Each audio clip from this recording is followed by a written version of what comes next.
Now, holiday season is in full swing, and it's one day until we mark the coming of the new year with our end-of-year celebrations.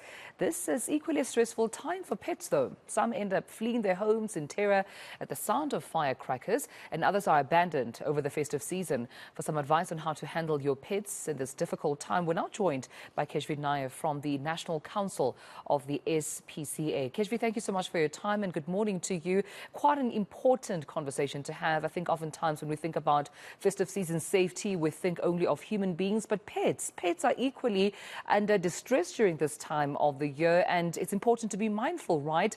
Let's talk about, what actually goes through, pets when there are firecrackers and fireworks around our communities while we're enjoying. What exactly are they going through?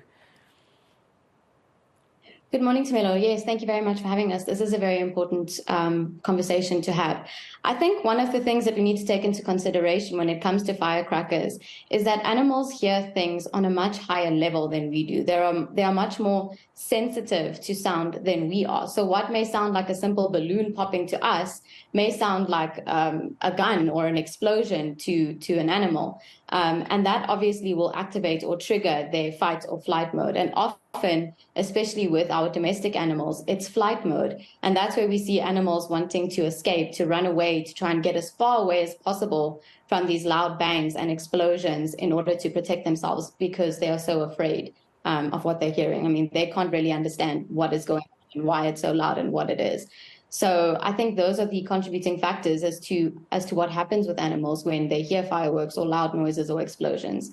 How would you advise, obviously South Africans will be enjoying the festive season this time, to be mindful of pets, especially those who may plan to get firecrackers in the community while they equally have pets in their households or their communities? What's your advice this festive season?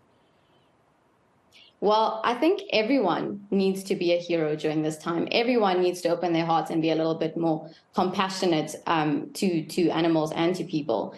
And it starts with our pet owners. They need to realize that they have a responsibility towards their pets. And I always say that prevention is better than cure. We know that the fireworks are going to be set off. And so you need to prepare well in advance. And the best thing that you can do as a pet owner would be to stay home with your pets, especially if you know that they frighten very easily. So stay at home with your pets, be prepared. If you know that your pets get scared easily, go to the veterinarian and say, listen, my dog gets scared of fireworks. Please, can you give me some medication? And the veterinarian will prescribe something to you. You can also go onto our website to read a few more tips on what to do. We have a pamphlet. It comes many different languages.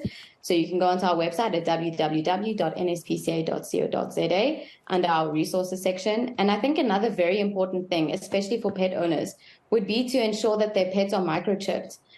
So that if they do go missing or if they do try to escape and they get out of your property, if someone picks the animal up, at least your animal is identified and we can try and reunite the pets with their owner. Yeah. But first prize would obviously be to stay home with your pets. When we talk about pets that get lost, that try to run away, some that get abandoned during this time, how many do you usually deal with? How many cases similar to this around the festive season do you usually get to deal with, work with? How many reports do you receive around this time? Well, Tamelo, it varies according to each society. Some get more animals than others, but what we can say for sure is that especially during this time, we see an increase, and that's with the majority of our societies. And that's for a number of reasons. It's got to do with the fireworks, and it's also got to do with the fact that during the festive season, many animals are bought as gifts or as presents. And when the novelty wears off and parents realize that, you know what, I'm the one who has to clean up after this animal, that's when they realize that, this isn't a responsibility that I want, and they end up abandoning the animal. And if the animal is lucky, that animal will be brought to the SPCA. So, yeah. All right. Well, hopefully, of course, everyone has heeded the call, and definitely going to the NSPCA website for more tips, for calls, for numbers and support. But also first prize being they have to reiterate making sure that their pets are microchipped to be easily identified should, worst case scenario, anything happen to the pets around this time. Keshvi Nair, thank you so much. Always a pleasure talking to you right here on eNCA.